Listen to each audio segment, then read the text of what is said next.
The meaning of the word transmute is, in simple language, the changing or transferring of one element or form of energy into another. The emotion of sex brings into being a state of mind.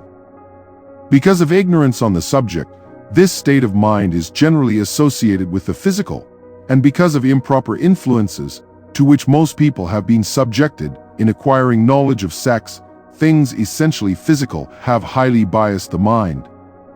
The emotion of sex has back of it the possibility of three constructive potentialities. They are: 1. The perpetuation of mankind. 2. The maintenance of health. As a therapeutic agency, it has no equal. 3. The transformation of mediocrity into genius through transmutation. Sex transmutation is simple and easily explained. It means the switching of the mind from thoughts of physical expression to thoughts of some other nature. Sex desire is the most powerful of human desires. When driven by this desire, men develop keenness of imagination, courage, willpower, persistence, and creative ability unknown to them at other times. So strong and impelling is the desire for sexual contact that men freely run the risk of life and reputation to indulge it.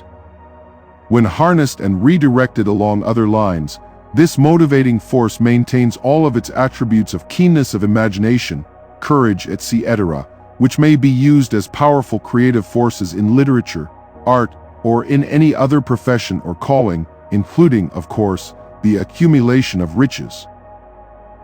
The transmutation of sex energy calls for the exercise of willpower, to be sure, but the reward is worth the effort.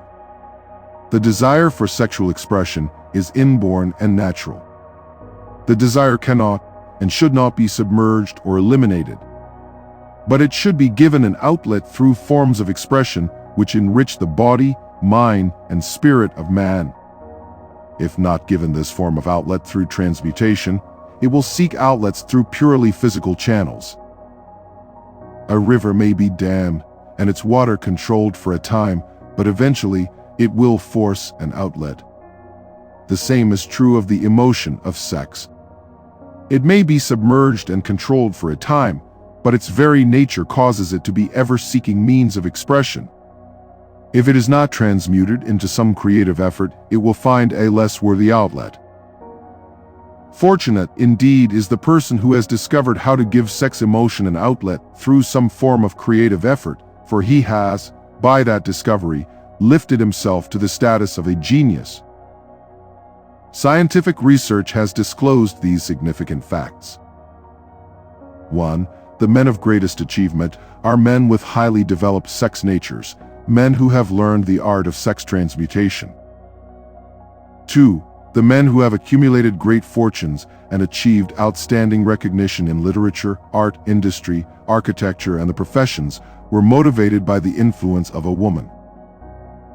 The research from which these astounding discoveries were made went back through the pages of biography and history for more than 2,000 years. Wherever there was evidence available in connection with the lives of men and women of great achievement, it indicated most convincingly that they possessed highly developed sex natures. The emotion of sex is an irresistible force, against which there can be no such opposition as an immovable body. When driven by this emotion, men become gifted with a superpower for action. Understand this truth, and you will catch the significance of the statement that sex transmutation will lift one to the status of a genius. The emotion of sex contains the secret of creative ability. Destroy the sex glands, whether in man or beast, and you have removed the major source of action. For proof of this, observe what happens to any animal after it has been castrated. A bull becomes as docile as a cow after it has been altered sexually. Sex alteration takes out of the male, whether man or beast, all the fight that was in him. Sex alteration of the female has the same effect. Get the full book here. The 10 Mind Stimuli. The human mind responds to stimuli, through which it may be keyed up to high rates of vibration, known as enthusiasm, creative imagination, intense desire, etc. The stimuli to which the mind responds most freely are: 1. The desire for sex expression. 2. Love. 3. A burning desire for fame, power, or financial gain, money. 4. Music. 5. Friendship between either those of the same sex or those of the opposite sex. 6. A mastermind alliance based upon the harmony of two or more people who ally themselves for spiritual or temporal advancement. 7. Mutual suffering, such as that experienced by people who are persecuted. 8. Autosuggestion. 9. Fear. 10. Narcotics and alcohol. The desire for sex expression comes at the head of the list of stimuli, which most effectively step up the vibrations of the mind and start the wheels of physical action. 8 of these stimuli are natural and constructive. 2 are destructive. The list is here presented for the purpose of enabling you to make a comparative study of the major sources of mind stimulation. From this study, it will be readily seen that the emotion of sex is, by great odds, the most intense and powerful of all mind stimuli. This comparison is necessary as a foundation for proof of the statement that transmutation of sex energy may lift one to the status of a genius. Let us find out what constitutes a genius. Some Weizsäcker has said that a genius is a man who wears long hair, eats queer food, lives alone, and serves as a target for the joke makers. A better definition of a genius is a man who has discovered how to increase the vibrations of thought to the point where he can freely communicate with sources of knowledge not available through the ordinary rate of vibration of thought. The person who thinks will want to ask some questions concerning this definition of genius. The first question will be, how may one communicate with sources of knowledge which are not available through the ordinary rate of vibration of thought? The next question will be, are there known sources of knowledge which are available only to genii? And if so, what are these sources, and exactly how may they be reached? We shall offer proof of the soundness of some of the more important statements made in this book, or at least we shall offer evidence through which you may secure your own proof through experimentation, and in doing so, we shall answer both of these questions. Genius is developed through the sixth sense. The reality of a sixth sense has been fairly well established. This sixth sense is creative imagination. The faculty of creative imagination is one which the majority of people never use during an entire lifetime, and if used at all, it usually happens by mere accident. A relatively small number of people use deliberation and purpose, the faculty of creative imagination. Those who use this faculty voluntarily and with understanding of its functions are G and II. The faculty of creative imagination is the direct link between the finite mind of man and infinite intelligence. All so-called revelations referred to in the realm of religion, and all discoveries of basic or new principles in the field of invention, take place through the faculty of creative imagination. When ideas or concepts flash into one's mind, through what is popularly called a hunch, they come from one or more of the following sources. 1. Infinite intelligence. 2. One's subconscious mind, wherein is stored every sense impression and thought impulse which ever reached the brain through any of the 5 senses. 3. From the mind of some other person who has just released the thought or picture of the idea or concept through conscious thought, or 4. From the other person's subconscious storehouse. There are no other known sources from which inspired ideas or hunches may be received. The creative imagination functions best when the mind is vibrating due to some form of mind stimulation at an exceedingly high rate. That is, when the mind is functioning at a rate of vibration higher than that of ordinary, normal thought. When brain action has been stimulated, through one or more of the 10 mind stimulants, it has the effect of lifting the individual far above the horizon of ordinary thought and permits him to envision distance, scope, and quality of thoughts not available on the lower plane, such as that occupied while one is engaged in the solution of the problems of business and professional routine. When lifted to this higher level of thought, through any form of mind stimulation, an individual occupies, relatively, the same position as one who has ascended in an airplane to a height from which he may see over and beyond the horizon line which limits his vision while on the ground. Moreover, while on this higher level of thought, the individual is not hampered or bound by any of the stimuli which circumscribe and limit his vision while wrestling with the problems of gaining the three basic necessities of food, clothing, and shelter. He is in a world of thought in which the ordinary work-a-day thoughts have been as effectively removed as are the hills and valleys and other limitations of physical vision when he rises in an airplane. While on this exalted plane of thought, the creative faculty of the mind is given freedom for action. The way has been cleared for the sixth sense to function. It becomes receptive to ideas which could not reach the individual under any other circumstances. The sixth sense is the faculty which marks the difference between a genius and an ordinary individual.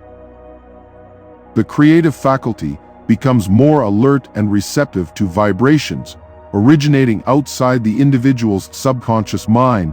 The more this faculty is used, and the more the individual relies upon it and makes demands upon it for thought impulses. This faculty can be cultivated and developed only through use. That which is known as one's conscience operates entirely through the faculty of the sixth sense.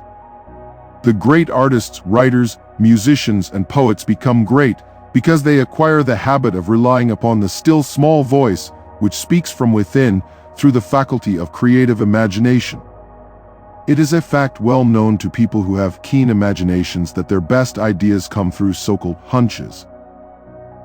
There is a great orator who does not attain to greatness until he closes his eyes and begins to rely entirely upon the faculty of creative imagination. When asked why he closed his eyes just before the climaxes of his oratory, he replied, "I do it because then I speak through ideas which come to me from within." One of America's most successful and best-known financiers followed the habit of closing his eyes for 2 or 3 minutes before making a decision. When asked why he did this, he replied, "With my eyes closed, I am able to draw upon a source of superior intelligence." The late Dr. Elmer R. Gates of Chevy Chase, Maryland, created more than 200 useful patents, many of them basic, through the process of cultivating and using the creative faculty. His method is both significant and interesting to one interested in attaining to the status of genius, in which category Dr. Gates unquestionably belonged. Dr. Gates was one of the really great, though less publicized, scientists of the world. In his laboratory, he had what he called his personal communication room. It was practically soundproof and so arranged that all light could be shut out. It was equipped with a small table on which he kept a pad of writing paper. In front of the table on the wall was an electric push button which controlled the lights.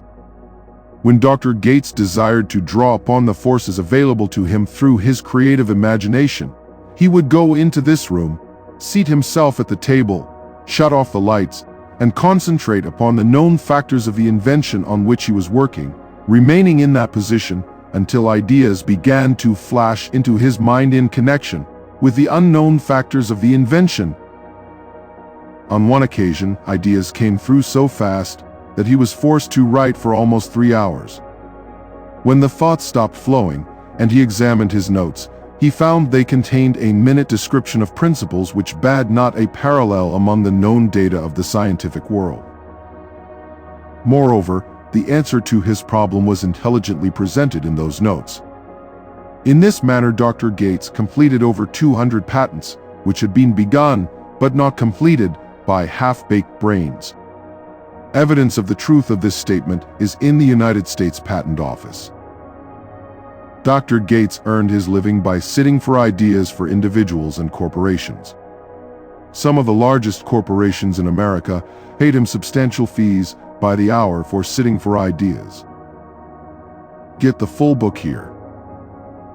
The reasoning faculty is often faulty because it is largely guided by one's accumulated experience.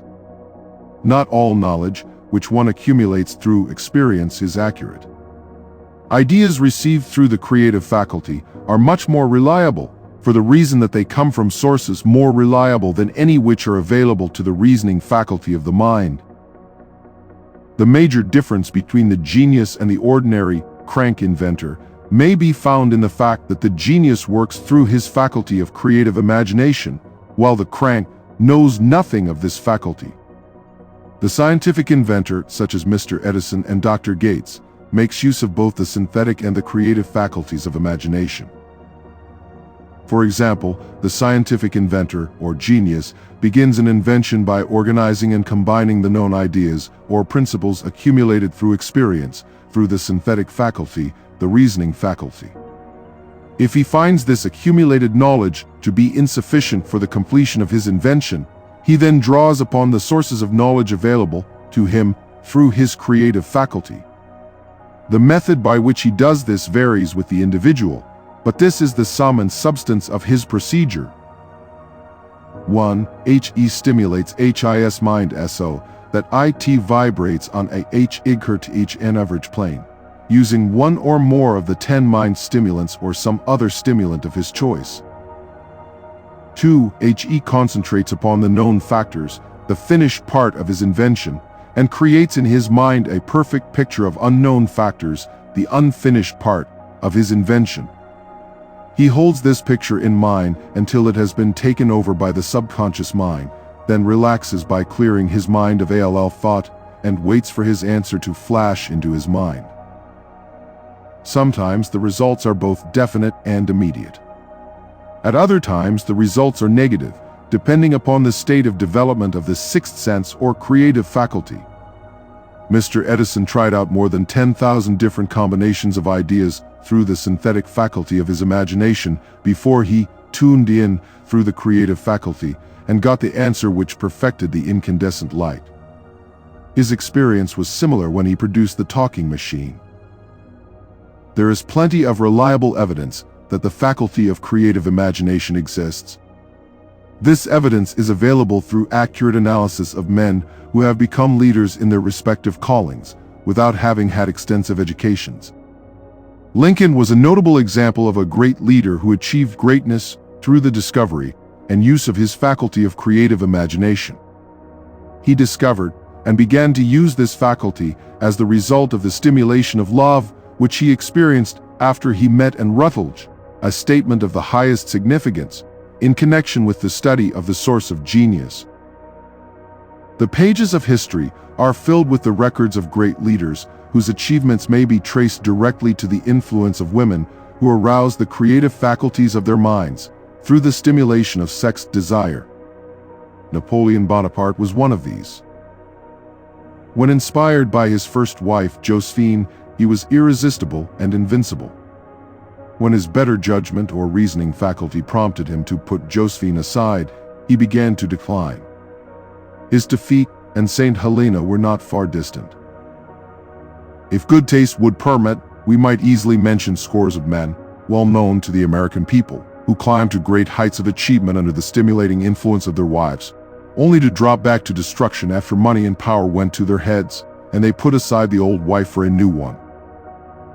Napoleon was not the only man to discover that sex influence, from the right source, is more powerful than any substitute of expediency, which may be created by mere reason. The human mind responds to stimulation. Among the greatest and most powerful of these stimuli is the urge of sex. When harnessed and transmuted, this driving force is capable of lifting men into that higher sphere of thought which enables them to master the sources of worry and petty annoyance which beset their pathway on the lower plane. Unfortunately, only the genii have made the discovery. Others have accepted the experience of sex urge without discovering one of its major potentialities, a fact which accounts for the great number of others as compared to the limited number of genii. For the purpose of refreshing the memory, in connection with the facts available from the biographies of certain men, we here present the names of a few men of outstanding achievement, each of whom was known to have been of a highly sexed nature. The genius which was theirs undoubtedly found its source of power in transmuted sex energy. Asterisk George Washington. Asterisk Napoleon Bonaparte. Asterisk William Shakespeare. Asterisk Abraham Lincoln. Asterisk Ralph Waldo Emerson. Asterisk Robert Burns. Asterisk Thomas Jefferson. Asterisk Elbert Hubbard. Asterisk Elbert H. Gary. Asterisk Oscar Wilde. Asterisk Woodrow Wilson. Asterisk John H. Patterson. Asterisk Andrew Jackson. Asterisk ENRISO. Add Nikola Tesla. Your own knowledge of biography will enable you to add to this list. Find, if you can, a single man in all history of civilization who achieved outstanding success in any calling, who was not driven by a well-developed sex nature. If you do not wish to rely upon biographies of men not now living, take inventory of those whom you know to be men of great achievement, and see if you can find one among them who is not highly sexed. Sex energy is the creative energy of all genii. There never has been, and never will be, a great leader, builder, or artist lacking in this driving force of sex. Surely no one will misunderstand these statements to mean that all who are highly sexed are genii. Man attains to the status of a genius only when, and he stimulates his mind so that it draws upon the forces available through the creative faculty of the imagination. Chief among the stimuli with which this stepping up of the vibrations may be produced is sex energy. The mere possession of this energy is not sufficient to produce a genius. The energy must be transmuted from desire for physical contact into some other form of desire and action before it will lift one to the status of a genius. Far from becoming genii because of great sex desires, the majority of men lower themselves, through misunderstanding and misuse of this great force, to the status of the lower animals. I discovered, from the analysis of over 25,000 people, that men who succeed in an outstanding way seldom do so before the age of 40, and more often they do not strike their real pace until they are well beyond the age of 50. This fact was so astounding that it prompted me to go into the study of its cause most carefully, carrying the investigation over a period of more than 12 years. This study disclosed the fact that the major reason why the majority of men who succeed do not begin to do so before the age of 40 to 50 is their tendency to dissipate their energies through overindulgence in physical expression of the emotion of sex. The majority of men never learn that the urge of sex has other possibilities, which far transcend in importance that of mere physical expression. The majority of those who make this discovery do so after having wasted many years at a period when the sex energy is at its height, prior to the age of 45 to 50. This usually is followed by noteworthy achievement. The lives of many men up to, and sometimes well past the age of 40, reflect a continued dissipation of energies, which could have been more profitably turned into better channels. Their finer and more powerful emotions are sown wildly to the four winds. Out of this habit of the male grew the term, sowing his wild oats.